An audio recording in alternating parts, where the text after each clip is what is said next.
Hello everyone, nice to be here. End of the week on Friday. I thought we would start in a suitably calm way by all of us having a vision in our minds of the beach. So I want you all to think about your favorite beach, wherever that is, and I want you to look out and imagine seeing what you're looking at. It's a lovely day and everything. Waves are lapping, and I want you to take a look at what it is that you're seeing. And now, for many people, of course, the answer will be, well, you're looking at the sea. To a glaciologist, I'm a glaciologist, that is true, but it's not the whole answer.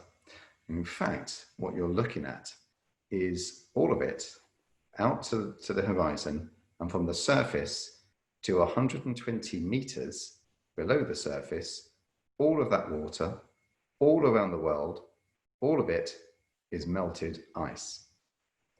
And we know that was melted ice because at the Ice Age, there was so much ice on the land, it had to come from somewhere, that water. It was taken from the ocean, evaporated from the ocean, and it fell as snow on the continents, and it was stored there rather than returning to the ocean as it does with rivers today.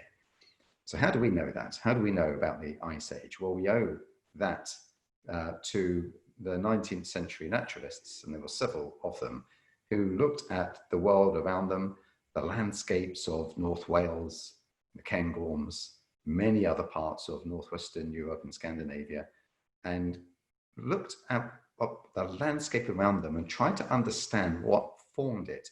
Now, in the middle of the 19th century, the orthodox explanation for what we now know as classic glacially formed features, the orthodox explanation was that everything that we could see in the land was given to us by God. That was the Western civilized view of the world. But it took people like William Buckland, who was an Oxford geologist, Louis Agassiz, who was a Swiss naturalist, and eventually Charles Darwin, but not initially. Charles Darwin had to be convinced by this, but in the end he was a proponent that the evidence in front of them, all of the landscapes that they could see, were caused by the action of glaciers in the past. And now, of course, that was quite a revelation, because what it meant was at some stage in the past, the Earth's climate was an awful lot colder than it was today. And so the Earth had experienced, in fact, global warming to take us out of the Ice Age. So in the 19th century, glacial theory developed as a concept, and scientists then started to turn their attention to actually what caused glaciers to form. What was the cause of glacial theory? And two men were responsible for the early ideas about this. One was a self-taught natural scientist called James Kroll. He's a Glaswegian janitor, in fact. And the other, about 40 to 50 years later, was a Serbian mathematician called Milután Milanković. And what both scholars understood was that the Earth does not rotate around the sun in a circular way. It goes from elliptical, sometimes it's closer to the Earth, sometimes it's away from the Earth, and it changes in a very understandable periodic sense that you can calculate quite precisely, in fact. And James Kroll did the first calculations, very meticulous, and worked out that actually the Earth is furthest from the sun at certain points, and when it's furthest from the sun, it's receiving less solar heat, and the Earth will cool down as a consequence, and then you get an ice age. And of course, the reverse happens when we're closer. The problem is that James Kroll's calculations were right, but he made a fundamental mistake in regarding that ice ages are caused by having cold winters. In actual fact, that's not the case. Any glaciologist will explain that ice grows not because of cold winters, but because of cold summers. And when you realize that, the calculations are shifted subtly. Milután Milanković understood that, and he got the calculations absolutely right. But unfortunately, both men died without their theories being adopted by the wider scientific community. And the reason is this: the changes between the maximum amount of incoming solar radiation and the minimum amount of incoming solar radiation caused by orbital variations is tiny. It's just a few percent. And scientists were saying, well, how can this possibly lead to these massive ice sheets that we know existed because of the landforms around us in the landscape, how could very small changes in these Earth's receipt of solar heat cause these ice sheets to form? And of course it can't. It's not possible for that to happen. So both died without their ideas being recognized. It then took another 50 or so years into the late 1960s and early 1970s for something remarkable to happen. You see, it would be wonderful if we had a time machine and we could go back in time to the Ice Age and measure the world that surrounds us, measure the air, not with a proxy record, something that needs a lot of calculations, but the actual direct sample of air from the Ice Age at any time for the last, say, 500,000 years or so. And in fact, that's exactly what we have. It's called the Antarctic Ice Sheet. And if you core through the Antarctic Ice Sheet, you can get ice buried at depth that was once snow in the past. You see, snow contains a lot of air. Anyone who's thrown a snowball will know that. And the same is true in Antarctica. And as the snow gets buried, after about 70 years of burial, that snow is sealed off from the atmosphere above it. As that snow turns to firn and then ice, the air within it turns to little bubbles in the ice. And those bubbles stay in the ice all the way down to the bottom. So if you core, mechanically remove that ice and bring it to the surface, you can actually measure bubbles of air that are captured by the process of fernification in the Antarctic ice sheet. And that's exactly what we do. In the late 1960s and 1970s, Vostok Station, Russian permanently staffed research station in central East Antarctica, recovered an ice core from about 1,000 meters from below the surface. Now, since then, it's gone even further than that. In fact, we can go back, it's been drilled 3,700 meters now. And indeed, we can go back about 700,000 or 800,000 years ago by looking at ancient ice in Antarctica. And what the Antarctic ice core record demonstrates is that when you have an ice age, you have a very low level of carbon dioxide concentration, 180 parts per million. That's a concentration in the atmosphere. Think about that. Between ice ages, the level of carbon dioxide is 280 parts per million. And it is amazing how the rapidity of the ice ages relates exactly to around about 180 parts per million, plus or minus maybe 5 or so. It's remarkable. And between ice ages, always 280 parts per million, plus or minus, a few, but roughly around that level. It is remarkable. The interesting thing is that the periods in which ice ages occur match precisely with the orbital calculations of Kroll and Milankovitch. So how can that be? Well, it's taken us quite a long time to come to terms with this, but what the orbital variations around the world do is they start to invoke small changes that through feedback processes lead to bigger changes. And in particular, as the world starts to cool, the level of carbon dioxide starts to go down even further. And as the greenhouse gas, because carbon dioxide is a greenhouse gas, taking the concentration of greenhouse gases and carbon dioxide out of the atmosphere induces further cooling. And so orbital variations are the way that ice ages are paced, but it is carbon dioxide that forces the change. And we kind of understand this pretty well now from physics of the atmosphere, and the way that carbon dioxide concentration regulates the temperature of the planet. So everything works really nicely. That's all fine. The level of carbon dioxide at around about 1850, just before the Industrial Revolution really started to kick in, was 280 parts per million. And it had been that way for the previous 10,000 years. The last ice age, the maximum of the last ice age, was around about 20,000 years. And so it took 10,000 years for the world to warm by about 4 degrees centigrade, driven by the level of carbon dioxide in the atmosphere rising from 180 parts per million to 280 parts per million. And there it sat. Temperature pretty much sat constant. There was a little bit of variation through some other natural processes, but it didn't change too much. And the level of carbon dioxide in the atmosphere, again, didn't change too much for 10,000 years or so until 1850, the year 1850. And then we started putting carbon dioxide into the atmosphere, literally at an industrial scale. And the rate of change of CO2 in the atmosphere has been going up and up. Of course, it's not a steady increase. As too has the level of the temperature of the planet. We are now 1 degree warmer than we were in 1850. And that's due absolutely to the level of carbon dioxide in the atmosphere, which now is over 415 parts per million. So that's a very rapid increase. You can think about the level going from 280 to 415 is a sizable amount, much, much more than the 100 parts per million that took 10,000 years to achieve. We've done a similar thing in 170 or so years. So we're very worried about that. Now, we can ask ourselves a couple of questions.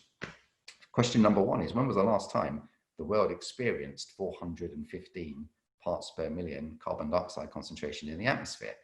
And I've already said, well, it's not the last 800,000 years. You've got to go back much further than that into a period in time called the Pliocene. Pliocene was somewhere between about 5.5 and 3.5 million years ago. And the Pliocene was a long period in time, but the level of CO2 was somewhere around 400, sometimes more, sometimes less. The level of the ocean around about that time was 20 meters higher, 20 meters higher than it is today. And the world was about 3-4 degrees warmer then as it is now. And so if you regard the level of carbon dioxide in the atmosphere as the moderator of our climate, this eventually is the climate that we will end up with if CO2 levels stay at 400 parts per million eventually. But that's not really the main reason I'm concerned about climate change.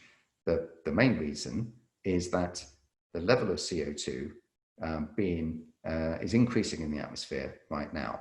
The level of CO2 is going up, and by the end of this century, if we really don't tackle climate change at all, if we simply ignore the idea of zero carbon altogether, and we simply extrapolate the last 20 or 30 years into the next 80 years, by the end of this century, then the level of CO2 in the atmosphere is going to be somewhere around 800 to 1,000 parts per million.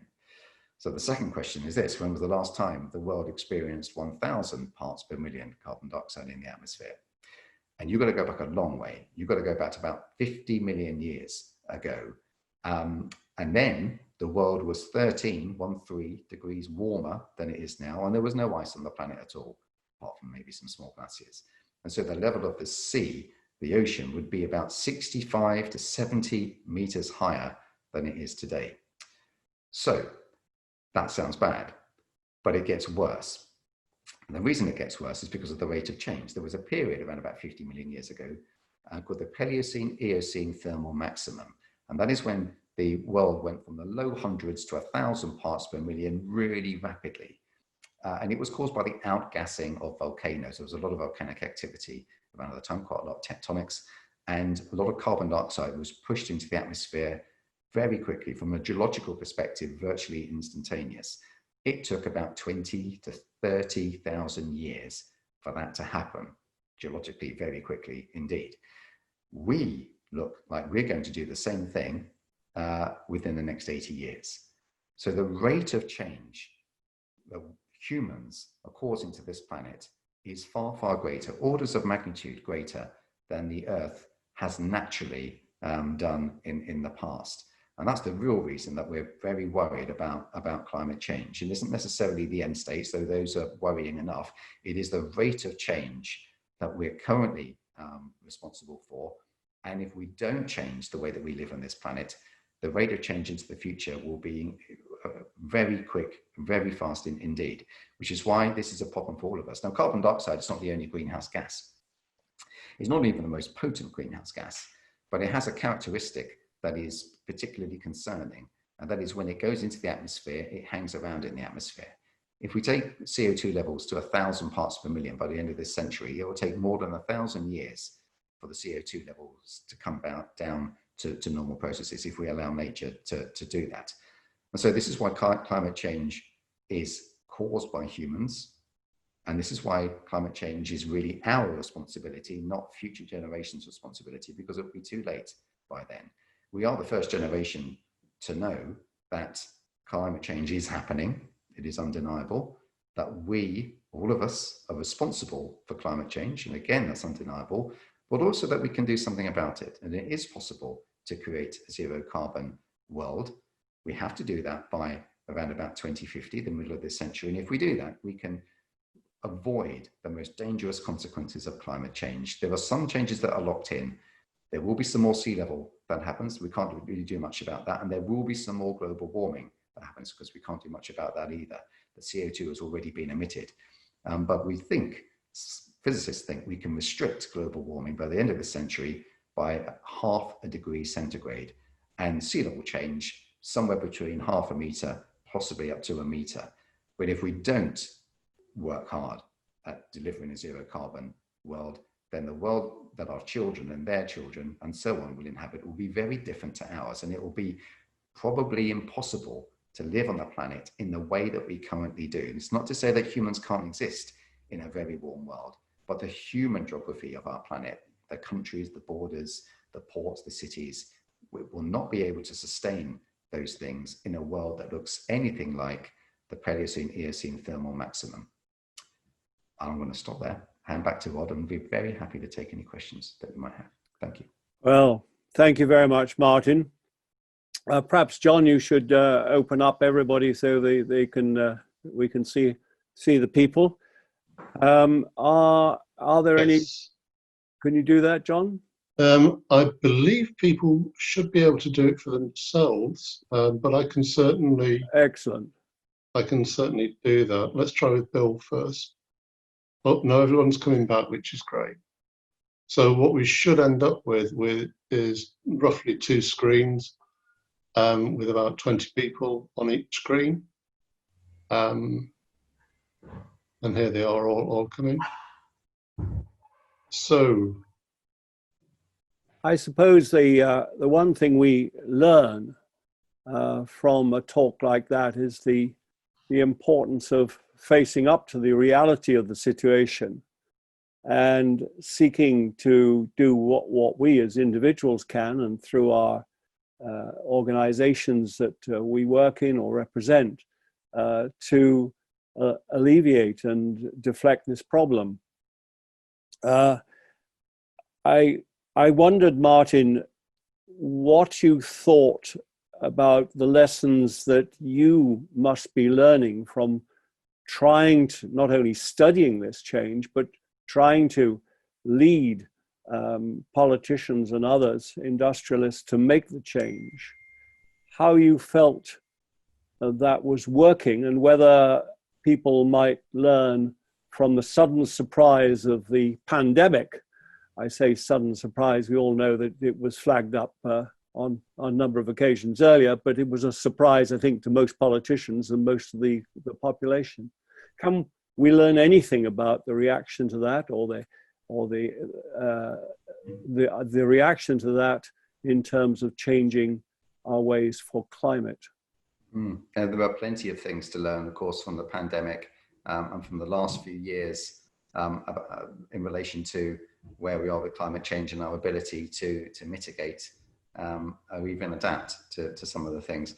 And I think it's worth saying that the scientists have done an amazing job. I mean, I'm not a member of the Intergovernmental Panel on Climate Change. I've always preferred not to be in it. And the reason for that is because I like to assess it independently. But whenever possible, I like to tell people how wonderful it is. And I can do that from a position of independence. You know, it is a colossal undertaking, gathering together several times of the most important scientists, myself excluded, from around the world, to talk about climate change. And what they have shown since the late 1980s and up until very recently is that climate change is definitely happening, right? And that we're responsible for it. And the science is completely solid on this. In fact, we get very few questions about, is it actually happening? Right. Very few. And I'm very happy if someone remains skeptical, because we could all need to be skeptical about science. So it's healthy to be that way. And I'm very happy to answer any questions that people might have. But what we tended to see now are questions more along the lines of what can we do? Can we do anything? You know, what is the world? What does a zero carbon world look like? And how do we get there? And for many people, those are quite scary propositions because we've got used to living in the world that we currently inhabit. But what I would ask people to think about is that the way that they live their lives is very unusual. You know, the very high levels of consumption that we all benefit from is not normal. It's not normal on the planet. Most people don't have lifestyles that we do. And it's not normal in terms of our ancestors. People in the past have not lived in the way that we do. We live very unsustainable lives. And it's not possible for us to continue to live the lives in the way that we currently do in the future. Unless we accept that global warming is going to happen. And I would argue that's not a very good thing to want to do. So we understand that. The question then is, what do we do about it? And the Intergovernmental Panel on Climate Change and the United Nations are very good organizations to discuss these things. The IPCC, science-based element of it, is not particularly good at making decisions because it doesn't make decisions. It simply offers advice to government. And it is governments, it's international governance through the UNFCCC and the COP process, the Committee of the Parties process, the Paris Climate Deal, for example, and the meeting in Glasgow next year, that tries to make international agreements on how climate change gets done. And I would argue that they do a reasonable job, but not enough, right? They don't do enough for us. The Paris Climate Deal, if it was enacted, the whole of the Paris Climate Deal pledges by all the nations that signed up to it, if that was enacted in total, would leave 3.5 degrees of warming by the end of this century. And that's not what we need. So we need to work a lot harder. There is a school of thought, which I'm probably aligned with, that says we're probably asking too much of governments, especially Western democracies, because they work on different cycles and timeframes to what climate change does. What they're looking at is the next election, 3 or 4 years away, and how to get votes. And that doesn't necessarily lend itself to putting measures in place, spending money now that will have a benefit in maybe 20, 30 or 50 years time. That doesn't really sit well with the type of politics that we have. And so either we say, well, we can't do it because of that, or we say we need to become, I don't know, communists, and I wouldn't argue that's a very good idea either, or we say we need another way. And the other way, of course, is that we all can contribute. Individuals can contribute to the challenge, cities can contribute to the challenge, and importantly, critically, in my opinion, businesses can contribute to the challenge. And in fact, where we see the most progress that's being made on climate change, it's most often with non-state actors like businesses. Who would have thought that every single car manufacturer in the world now has a program which involves not building internal combustion engines and replacing them with electric motors? Who would have thought that 10 years ago, that was at all possible? It was not a government that decided to do that. It was business. It was Elon Musk disrupting the car industry, making electric cars appealing, and total disruption to that industry. That the type of thing can make a massive change to our future. And I would argue that business and therefore capitalism is really important. If we cannot solve climate change through capitalism, I don't think it's going to be possible to. So I celebrate the fact that we need investment in the right areas. Governments can try to modulate and moderate it, but it is ultimately businesses that want to do it. And I would argue they do want to do it because they feel that their clients are becoming aligned to become zero carbon. They're finding that their employees are aligned to want to do that. And businesses regularly now are starting to form zero carbon transitions themselves in a full variety of sectors. And I think that's extremely healthy. I think that's probably where how our future will get resolved. And I think that's how we should engage with things. Thank you very much for that. Bill has put up this on the screen, shared the screen of some questions that have come in. The first one is, does this research fit other viewpoints and climate change models? Now, you presumably, do you have one model but you've come with this, or several, or you've brought them together? What's happened there? Indeed, most of what I said doesn't involve any modeling. It's understanding the geology. It's going back into the geological record or the ice core record and establishing what the temperature of the world was like then, and realizing that it's carbon dioxide. It's a pretty simple calculation, actually, in physics terms, that equates the level of carbon dioxide with Earth's temperature. And there really is an amazing correlation back in the past. As the CO2 level changes, so does the Earth's temperature. It's astonishing how much they are aligned. And that is it. Now, there are models, sophisticated atmospheric models of our climate into the future. And again, they're very consistent as well. In fact, the Intergovernmental Panel on Climate Change has all these things within it. And that's what makes the science so robust, because it is consistent. It is multiple lines of independent evidence, all saying the same thing. And in fact, if there was one piece of evidence that was saying something else, I'd like to know what that was. Because it doesn't exist. I can tell you, it's not there. And in fact, if it did exist, and it was, I don't know, the thing that pulled down the story, every single scientist I know would be publishing it. It's not some conspiracy that scientists have cooked up. If there was a piece of evidence that absolutely demonstrated that what I'm saying is not true, I would be the first person to publish it. Might even get, become a Nobel Prize winner or something like that, I suspect, but it's simply not there. Thank you. One of the questions that come up, and you mentioned it, we understand how you can sample the air within the bubbles within the ice core.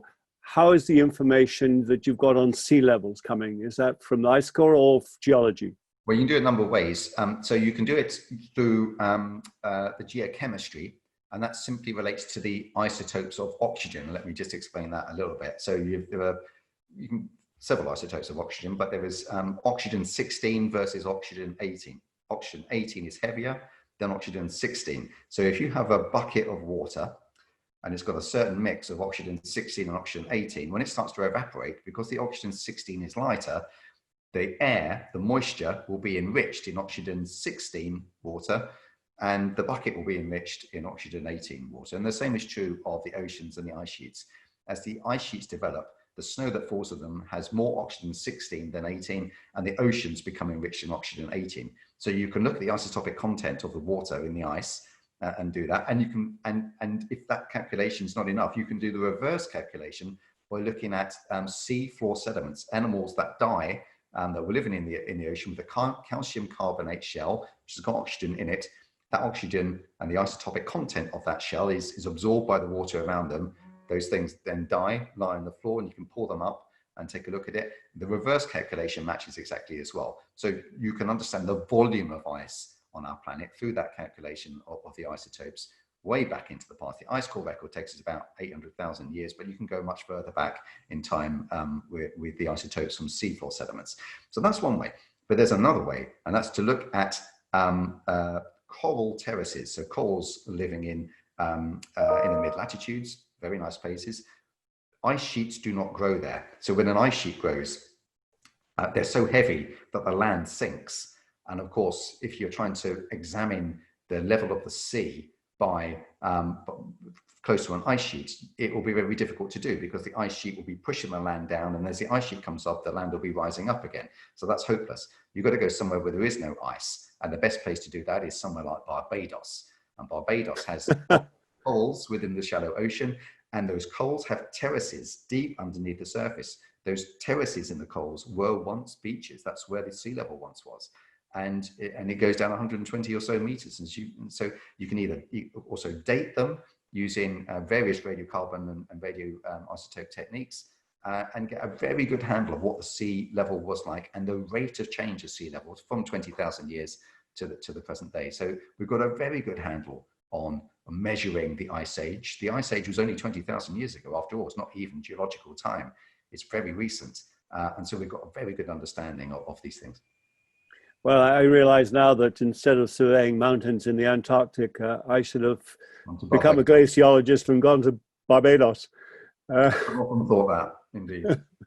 But one of the questions that's come up here is, oh, it's disappeared.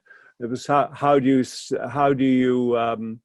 the underlying reason for CO2 remaining in the atmosphere for such a long periods of time? Why no change? Yes, because there's an equilibrium established. You have to understand how the CO2 can get taken out of the atmosphere. So there's a balance between the level of CO2 in the atmosphere and how it's absorbed. It's absorbed with plants on the land and from the oceans as well. And but it can only take so much. And so if you keep putting carbon dioxide into the atmosphere, it simply can't take it out quickly enough. So it's as simple as that. Right. And where are we on the solar orbit at the moment? Well, we're between ice ages. So we're at a period in time where should be between ice ages. We're at a period in time where we're getting quite a lot of warmth from the sun, but it's minute, of course, compared to these other things. In the Earth system, without humans, all you have to do is sort of nudge it a little bit, and you invoke these other things to take place. I mean, some people ask, why does CO2 go down? If I'm saying just a little bit of orbital variation, why does the CO2 go down? And the reason for that is really all about the oceans.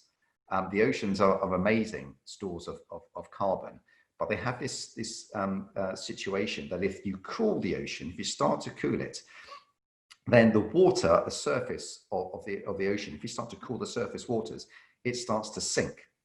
And as it starts to sink, it will be replaced with water from below it. Now, especially in the Southern Ocean, but in many other oceans as well, the water beneath the surface, tens and tens of meters beneath the surface, is very rich in nutrients, but it's also dark. And so it doesn't get the benefit of photosynthesis to really get the life to take place. But if you bring that water to the surface by having the cold water above it sinking down, then the nutrients come with it as well. And all of a sudden, those nutrients start to grow life, and the CO2 gets taken from the atmosphere into the water to build up that life. And so the bizarre thing is, as you cool the oceans, they absorb more carbon dioxide from the atmosphere, and the carbon dioxide goes down, and that leads to more cooling, and so on. And it's a feedback process takes place. Thank you. What is the mechanism that makes orbital change after the level of CO2 in the atmosphere? Alter the level. So that's exactly what I've just said. So you change the orbit, change the solar inputs a little bit. You start to cool down the planet a little bit, and the CO2 responds primarily from the oceans. But it's not the only feedback process. There is another one as well. It's about the reflectivity of the Earth's surface. So think about the situation where you have a very white surface. You have a lot of snow on the land. It's very reflective. In fact, if you think about a winter's day with fresh snow everywhere and a beautiful blue sky, you'll have to put your sunglasses on because it's glaring. And that basically means all that sunlight is being bounced off the snow, essentially back into space. So if you melt that snow, what you replace it with is a darker surface, and that dark surface absorbs the heat. So as you build up an ice sheet, because it's getting colder, then the snow gets more significant, grows in aerial extent, and the reflectivity of the planet will increase as well. And so more of the sun's sunlight is bounced back into space. And so the Earth cools even further. And the reverse happens as the Earth starts to warm. As the snow starts to recede, then the Earth absorbs more of the heat rather than bounces it off. And that's why we're particularly concerned with the situation in the Arctic right now, because there's a very thin layer of ice over the ocean, of the Arctic Ocean, called sea ice. And we know, we've measured it declining since the 1970s. It's possible that it was declining before then, but we've got really good measurements of Arctic sea ice reduction since then. And it's essentially, you are replacing what is a very bright layer on the top of the ocean with what is essentially a dark ocean. And so as we reduce the level of sea ice in the Arctic, we are increasing the warmth of the planet because the sun's radiation has been absorbed by the oceans, and it would otherwise be being bounced back out into space.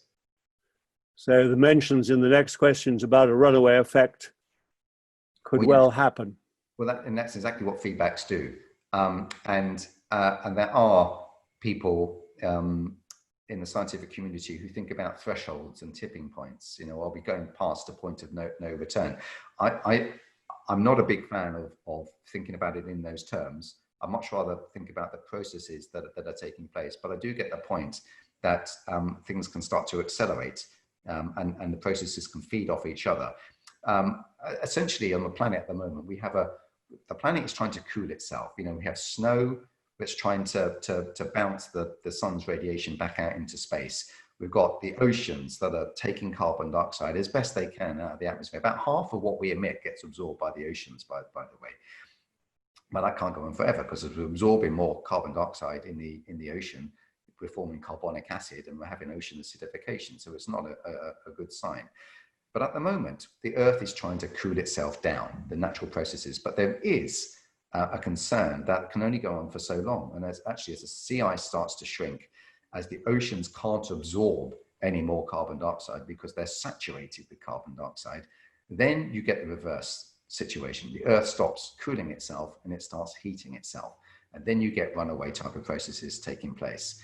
Now, those are quite scary scenarios, and they're not really built into the Intergovernmental Panel on Climate Change. Those are quite conservative ideas about future warming. But if you think about runaway processes, things can get a lot warmer, a lot more quickly than the IPCC is predicting. Thank you. Yes, one of the things that John has asked a question here, and I sort of worried about rock weathering you refer to in your report.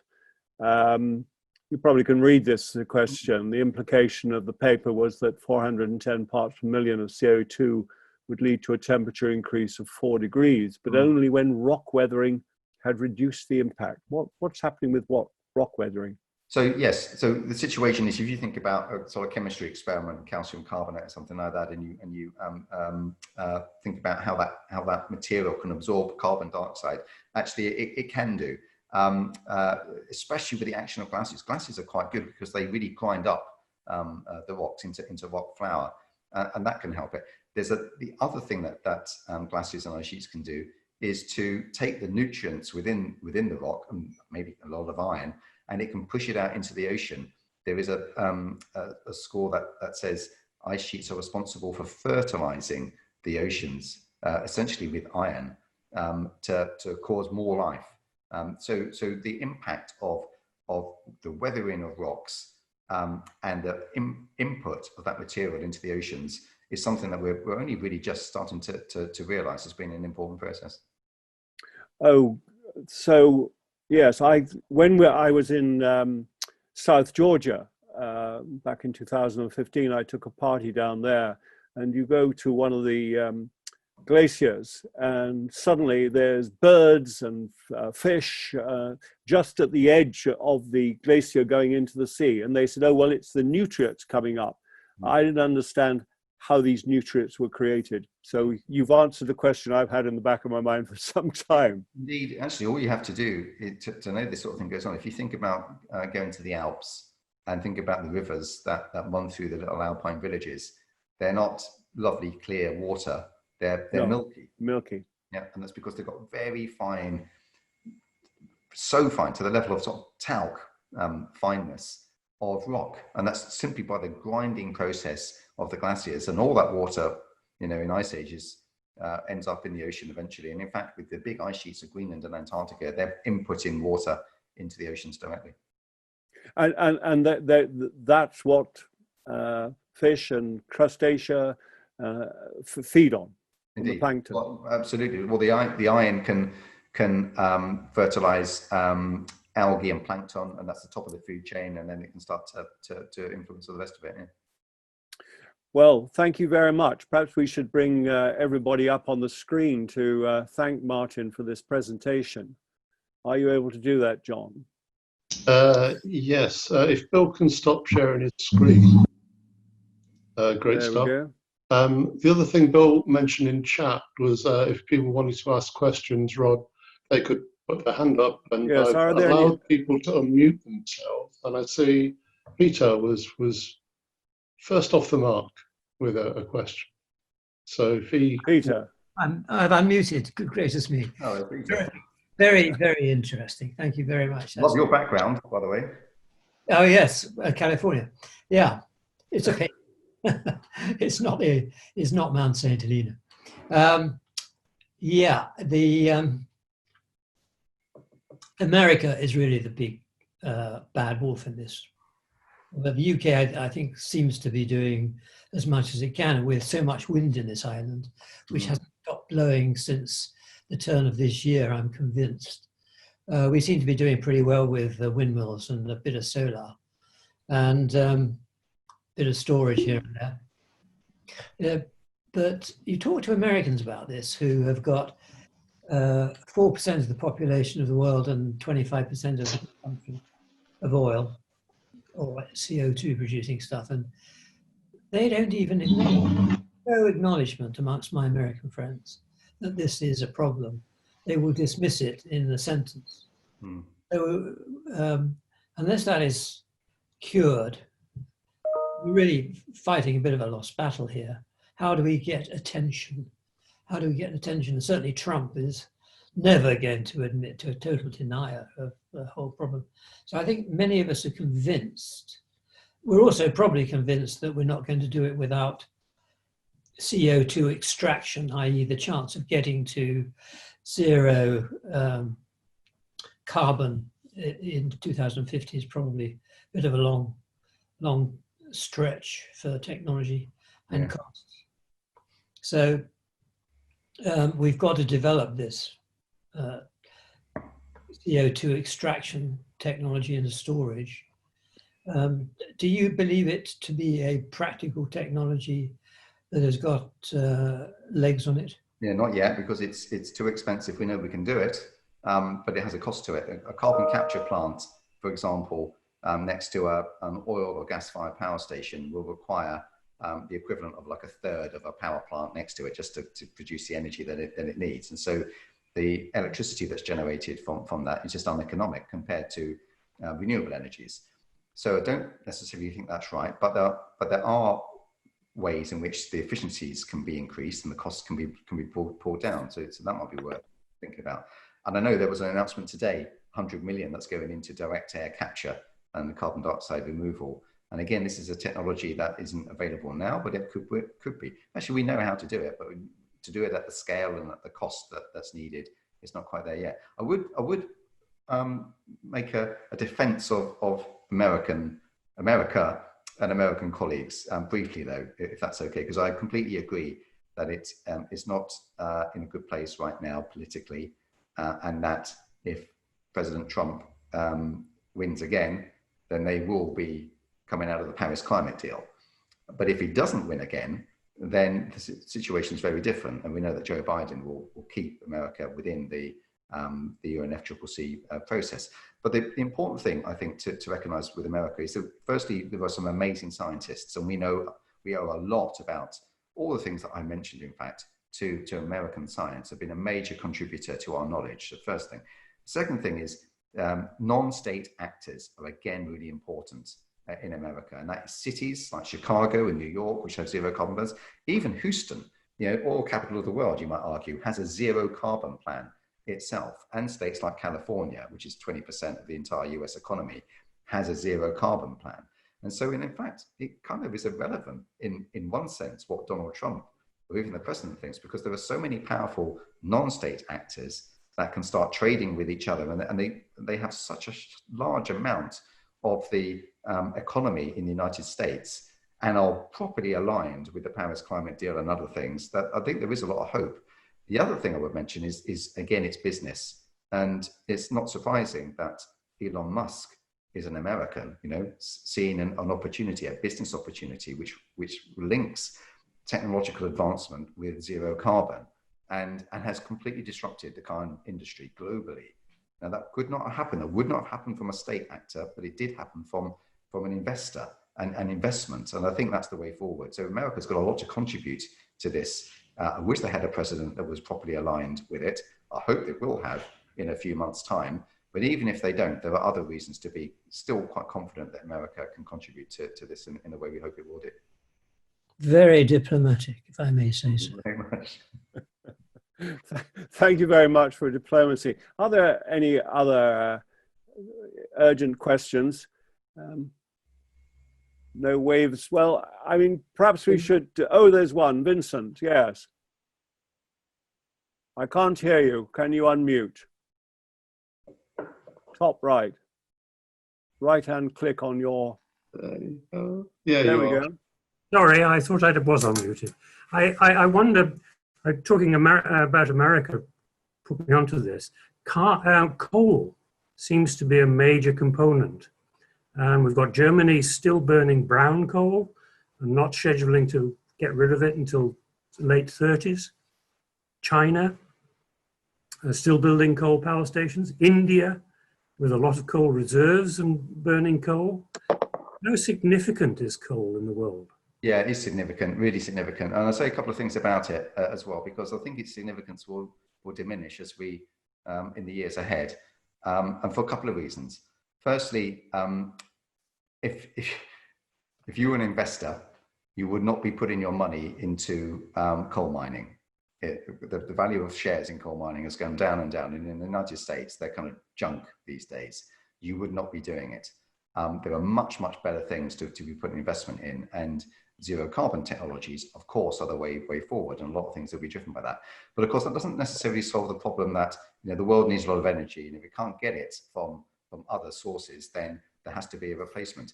And I would argue that we haven't even really scratched the surface when it comes to renewables right now. So there's a lot of potential for solar panels and solar radiation. That's good. And in some places like the Middle East, there's a huge amount of opportunity for growth.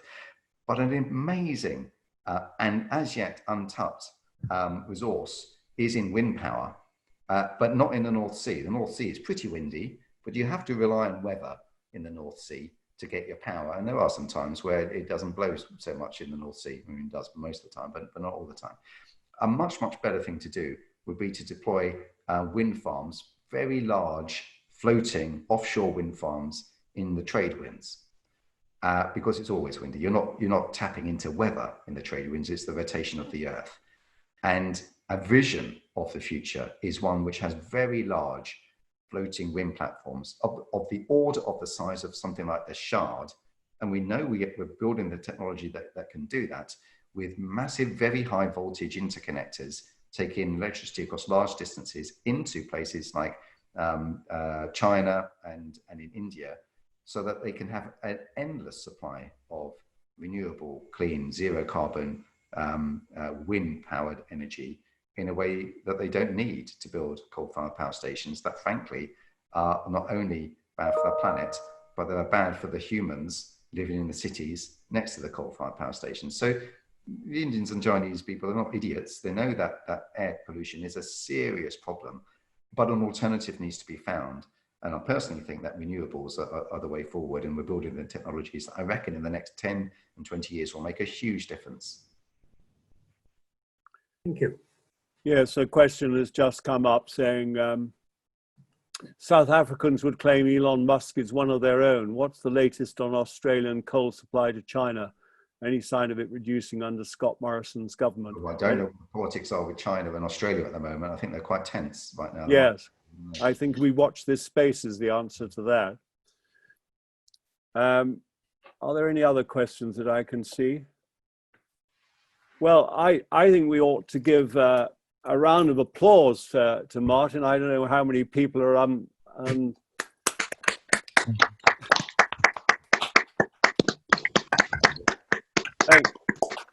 Thank you very much, Martin. Really, really interesting, and thank you all so much for coming.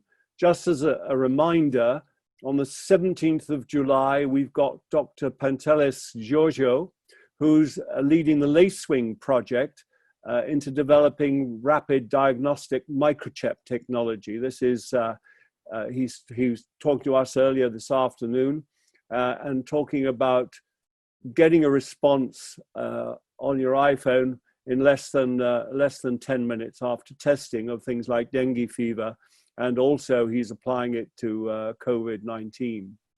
That's on the 17th of July. That'll be at 4 o'clock in the afternoon. And then on the 31st of July, Professor David Southwood will be giving us an overview of space exploration this year, particularly focused on Mars and the Moon. Looking forward to that. Thank you all very much indeed for coming, and I wish you well in these circumstances. Thank you. Yeah, thank you. Thank you, Rob. Thank you, everyone. Very much.